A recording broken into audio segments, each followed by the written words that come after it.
송골사라는 분은 이제 팔순의 나이가 됐어요. 이렇게 가끔씩 가다 죽음과 마주하게 되는 느낌을 가끔 받게 됩니다. 그래서 삶과 죽음에 대해 젊을 때보다 더 깊이 생각하게 되더라는 것입니다. 그 송고사님은 살면서 이룬 것들과 아쉬웠던 것, 그리고 자신이 죽음을 맞이할 만한 그런 준비가 되어 있는지를 스스로 깊이 고민하게 되었어요. 내가 연부는 하고 있지만 정말 내가 죽을 때 그 어떤 선지식의 말씀을 들어보니 죽는 순간에도 연부를 계속 유지해야만, 그 죽는 순간이 가장 중요하기 때문에 유지해야만 극락왕생을 한다고 하는데, 내가 과연 그렇게 할 수 있을까 하는 의구심이 들더라는 것입니다. 그러나 그는 이러한 고민들을 하면서도 자신의 연불 수행을 결코 놓치지 않았던 것입니다. 그걸 생각하기를, 만약에 내가 탁구를 잘 치고자 하는 사람이 탁구를 지금 내가 한 6부 정도 실력인데 5부나 4부까지 가려고 그 등급을 올리기 위해서 연습을 하고 레슨도 받고 하는 사람이라면 어떻게 해야 될까요? 매일 그거 4급 4부에 올라가는 것만 생각해야 될까요? 치는 순간에 탁구 하나하나 칠 때 집중을 해야 될까요? 연불도 똑같습니다. 하나하나 연불할 때마다 집중하는 것이 모여서 실력이 올라가고 공덕이 쌓여서 등급이 올라가고 하는 거 아니겠습니까? 제가 한번 어떤 분은 이런 걸 싫어하는 분도 있더라고요. 학생이 공부를 했는데 시험을 보지 않으면요, 이 학생이 얼마나 배웠는지 학력을 테스트해 볼 방법이 없어요. 점검해 볼 방법이 없어요. 그런데 우리 연불은 그런 방법이 없어요. 다행히 완벽하게 깨달은 스승이 있다면 그 정도 되려면 사실 어려워요. 그것이 쉬운 게, 아라한과 이상을 얻은 완벽히 깨달은 분이래야만 그걸 어느 정도 점검할 수 있는 것입니다. 확실하지는 않아도. 부처님은 완전 완벽하게 다 모든 걸 아시지만 아라한도 한계가 있다 그래요. 모든 경물치지를 알 수 있는 능력은 있지만, 경물치지라는 게 뭡니까?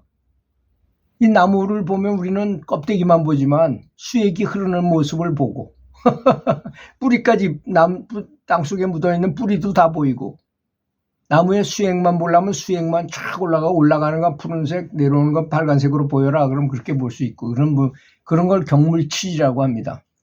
그러니까 저 사람이 병 걸렸는데 저 사람이 무엇이 약이겠구나 하는 걸 딱 알아맞히는 것. 옛날에 그렇게 해가지고 지혜가 열린 사람이 찾아낸 한약도 많아요. 허준 선생은 그렇지 못하기 때문에 본인이 약초도 씹어 먹어보기도 하고, 그래서 본인도 고생하시기도 하고 막 그랬잖아요. 수많은 연구를 하신 분이죠. 근데 경물치지를 할 수 있는 분은 그럴 필요도 없어요. 어떤 사람은 화병에 걸린 사람을 그냥 차가운 물을 바켓으로 머리에다 확 한번 확 뒤집어 씌워가지고 한 멍에 고치기도 하고, 더러운 얘기지만 자기 코딱지나 이 침을 가지고 다른 사람한테 발라가지고 지저분해서 하지는 못할 것 같지만 그런 사람도 있었다래요, 옛날에. 진산 스승이라는 사람은 그렇게 했대요. 그러니까 그 얘기를 듣고 그 남편이 고관이었는데 그 부인을 내쫓았답니다. 야, 어떻게 더럽게 그 진산 스승이 아무리 도살해도 그 사람의 코딱지를 가지고 네가 먹어가지고 그걸 병을 낫다고 자랑하냐 해가지고 그런 일도 있었다고 하니까. 그래서 그 사람, 그 송고사는 일상적인 삶에서도 자신의 마음을 언제 어디서든지 이 법계, 극락세계, 이걸 법계라고 그러잖아요. 우리 보통 현실세계 말고 진실한 세계. 사실은 우리가 이렇게 생각하고 있어요. 우리가 착각이 얼마나 심한지. 지금 우리가 사는 게 오히려 그림자 세상이에요. 진짜 세계는 저쪽에 있습니다. 그 극락이나 뭐 천국이나 불국토도 엄청나게 많아요. 그 우주, 그런 게 진실한 것인데 우리는 이거는 진실하고 그거는 그림자에 불과하다고 생각해요. 사람이 죽으면 어디로 돌아간다고 그러잖아요. 돌아간다고 하는 게 바로 그곳으로 가는 것입니다. 근데 그렇게 가지 못하고 지옥으로 떨어지거나 그러면 그 사막도라고 가지 말아야 될 세 곳 어딥니까? 악귀, 축생, 지옥이잖아요. 글리 떨어지면 여러분 한번 내가 동물로 태어난다고 생각해 보세요. 밀림 속에서 사는 뭐 고라니로 태어나서 거기 왔다 갔다 해도 언제 잡아먹힐지도 몰라요. 항상 두리번거리고 물 한 번 마실 때도 몇 번씩 쳐다보고 주위를 살펴야 되고, 그리고 잡아먹히고 또 다음엔 또 내가 또 그놈을 잡아먹기 위해서 또 내가 호랑이로 태어나 또 계속 윤회한다는 거 아니겠습니까? 그러니까 얼마나 괴롭습니까? 몇 번을 그렇게 태어나야 될지도 모르는 것이 아니겠습니까? 그러니 참 살아간다는 것, 80의 나이에 가만히 생각해 보니 참 연불을 열심히 해야 되겠구나 해가지고 연불을 할 때는 연불에만 올인을 하는 거야. 근데 가장 중요한 건 또 무엇이냐? 연불하는데 즐거움을 느끼지 못한다면요, 연불을 하는 것이 가장 행복하고 즐거움을 느낄 수 있어야만 연불이 진보하는 것입니다. 그걸 환희지라 그러잖아요. 환희지 경지에 들어가지 않으면. 그래서 어떤 분은 30년 연불을 했는데도 환희지를 경험하지 못한 분도 있어요. 보니까. 자, 한번 비유를 해보겠습니다. 어떤 사람이 암에 걸렸어요. 말기암에 걸렸어. 그런데 성균관대학의 이병옥 박사라는 분이, 의사 선생님이 1000번 이상을 집도해가지고 암 환자를 암을 싹둑싹둑 잘라내가지고 고쳐보니, 고쳐놓고 보니까 이 사람 마음은 하나도 변하지 않았잖아요. 몸만 싹둑 잘라버렸지. 그리고 아물어가지고 났는데 마음이 그대로기 때문에, 그 사람이 암에 걸린 이유는 근심 걱정 스트레스를 많이 받았기 때문에 암이 생기잖아요. 근데 그 마음을 고치지 않고 병만 고쳐놓으니까 다시 재발하더라는 것입니다. 그래서 고심을 했어요. 그래서 웃음 치료 같은 것도 시켜서 마음을 바꿨어. 근데 가장 좋은 거는 눈물 치료랍니다. 웃으면 효과가 좋은데 큰 파도처럼 강력하게 좋대요. 그런데 울으면 쓰나미처럼 확 밀고 나갈 정도로 엄청난 효과를 가지고 온다는 것입니다. 그냥 눈물 치료가 좋다고 그분이 굉장히 주장해요. 연불은 안 그렇습니까? 그런데 고치지 못하는 사람이 있더라는 거예요. 아니, 어떤 분은 그런 걸 가르쳐주고 슬픈 걸 틀어주고 뭐 감동의 눈물을 흘리게 만들고 그러니까 금방 고쳐지는데, 어떤 사람은 감정이 메말라 버렸어. 여러분 혹시 자신이 감정이 메말랐는지 안 말랐는지를 한번 생각해 보십시오. 우리는 이렇게 생각해요. 착각. 불교도의 착각. 감정은 무조건 나쁜 것이다. 생각은, 에고는 무조건 나쁜 것이다. 이건 다 없애야 될 것이라고 생각하고 있어요. 아니라는 것입니다. 좋은 감정이 있죠. 자비심이라든지 사랑이라든지 뭐 배려심이라든지 이런 거, 봉사정신이라든지 이런 거는 많이 키울수록 좋은 것입니다.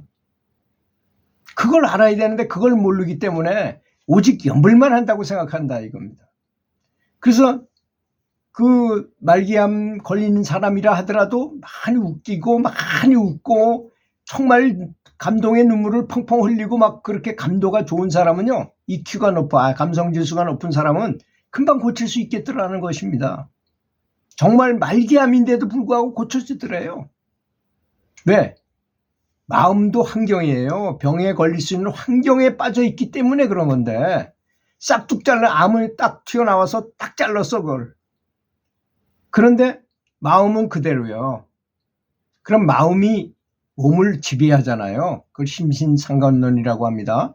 몸과 마음은 관계가 너무나 깊다는 걸 의미하잖아요. 특히 대장은 우리 감정하고 너무 관계가 깊대요.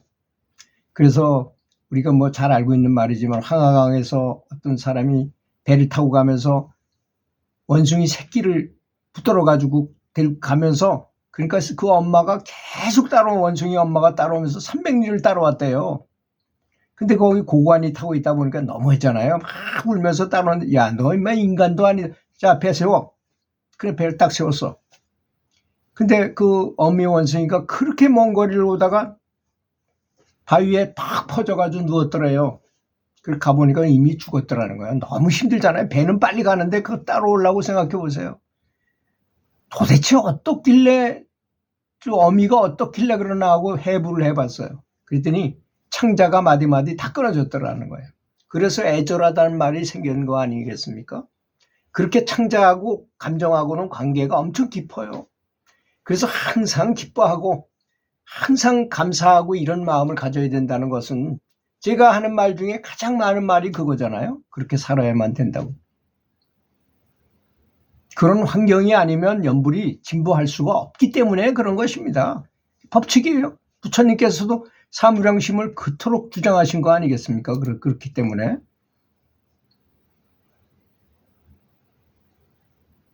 그래서 송고사는 삶의 죽음에 대한 고민과 불안감을 느끼면서도 자신이 연불 수행을 놓지 않고 꾸준하게 연불하면서 결국 환희지를 경험하게 됐어요.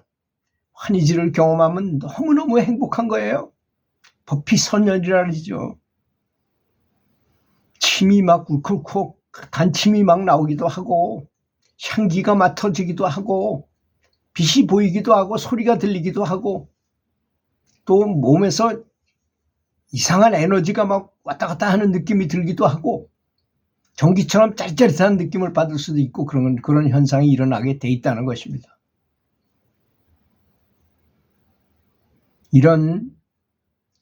물론 그런 걸 바랄 필요가 없어요. 그렇게 제가 말씀드린 대로 아주 신나는 감사 연부를 하게 되면 그런 현상이 저절로 일어나게 되는 것이니까 바랄 필요 없어요. 바라면 더 안 되잖아요. 원래 내가 실력이 늘려고 막 탁구 연습하는 게 더 좋습니까? 공 하나하나마다 정성을 들이는 게 더 좋습니까? 후자일 거 아니겠습니까? 그래서 연불 하나에 집중하는 습관을 들이면 좋을 것 같습니다. 들어주셔서 감사합니다.